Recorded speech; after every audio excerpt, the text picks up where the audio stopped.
sore. Saat ini kita berada di studio Verusindo Podcast. Kita kedatangan tamu seorang akademisi, namanya Pak Dr. Haryono Imran, MSE, MSI. Nah, selamat datang Pak.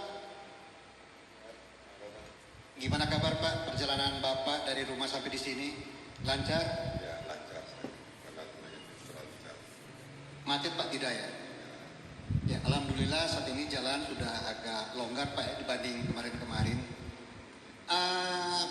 Hari ini Pak kita akan coba bahas sesuatu yang setiap tahun itu dilakukan oleh masyarakat komunitas suku Jawa Pak. Tapi suku Jawa ini sudah berbaur dengan masyarakat Gorontalo Pak.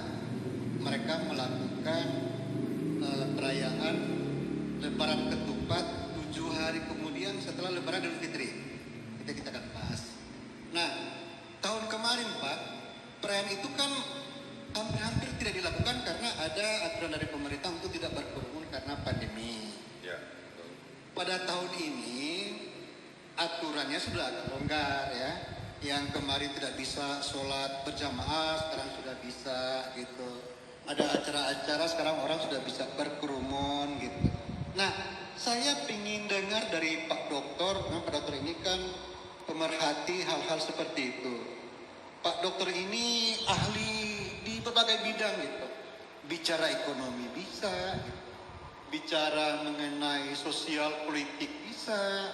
Kebetulan kan beliau juga ini adalah dokternya di bidang kebijakan publik. Ya Pak Dokter ya? Ya. Jadi kalau bicara publik itu menyangkut banyak orang. Oke Pak Dokter, kira-kira gimana Pak Dokter menyikapi Lebaran Ketupat ini yang dimana orang-orang sudah mulai bisa berkerumun, katakanlah seperti itu Pak. Gimana Pak? Ya, saya pikir masyarakat sekarang sudah mulai normal, berbagai aktivitas sudah dilakukan oleh masyarakat kita. Ya. Jadi boleh kita lihat indikasinya itu pada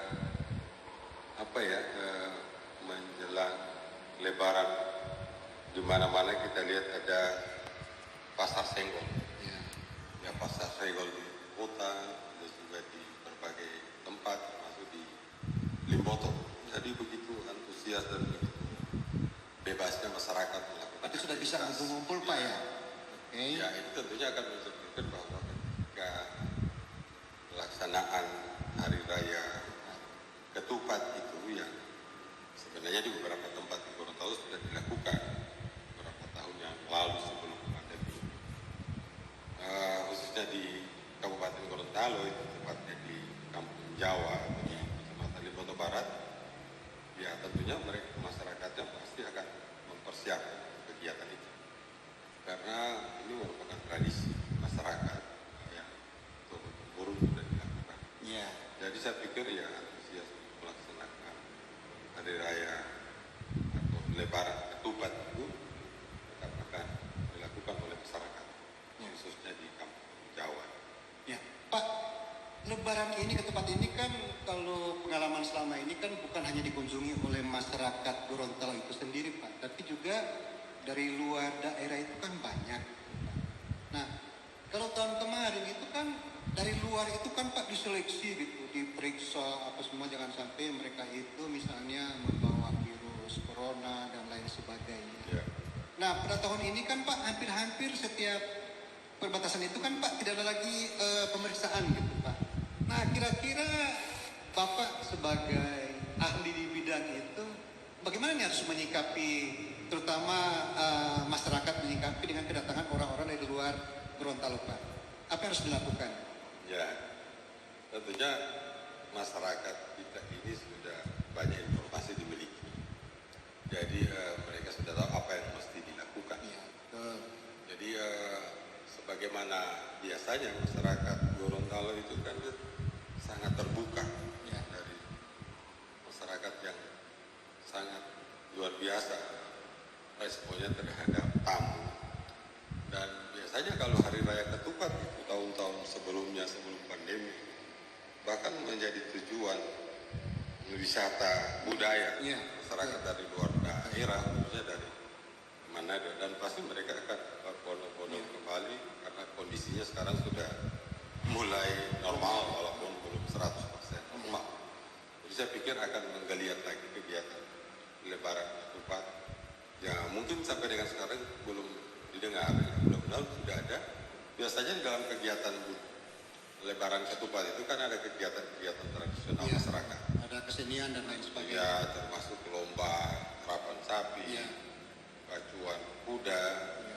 Cuma saya belum dapat informasi yang jelas apa itu akan dilakukan oleh masyarakat atau tidak.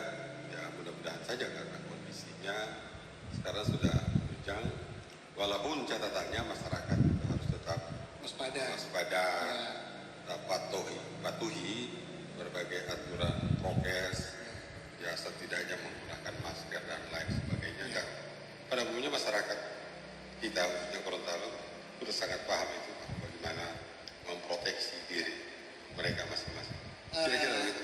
Dan memang juga alhamdulillah ada informasi dari lembaga terkait bahwa yang divaksin untuk Kabupaten Gorontalo itu sudah lumayan, Pak. Sudah sekitar 70-an% katanya. Jadi Ya, kalau ya sudah melampaui target mayoritasnya sudah divaksin, sehingga ya mudah-mudahan dengan divaksin seperti itu, dengan masyarakat tetap menjaga protokol kesehatan, jadi penyebaran vaksin ini ya katakanlah insya Allah tidak ada gitu. Insya Allah. Ya, nah kemudian Pak, ini kan masyarakat kan sekarang menyiapkan segala sesuatunya untuk kedatangan tamu yang tamu pasti akan membludak gitu, Pak. Nah harapan Bapak apa yang harus dilakukan oleh pihak pemerintah? Kan kebetulan ini kan di wilayah mereka di kabupatennya gitu. Maksudnya untuk membantu meringankan beban masyarakat itu kira-kira sebaiknya pemerintah itu menyikapinya seperti apa menurut Bapak? Ya, sepanjang yang kita amati selama ini ya, tentunya pemerintah daerah itu hanya memberikan pemahaman saja, memfasilitasi Ya. kepada masyarakat yang melaksanakan kegiatan itu. Tentunya sesuai dengan jenjang pemerintahan, kan? Pemerintah kecamatan dan desa. Ya. Ya, terutama menyangkut dalam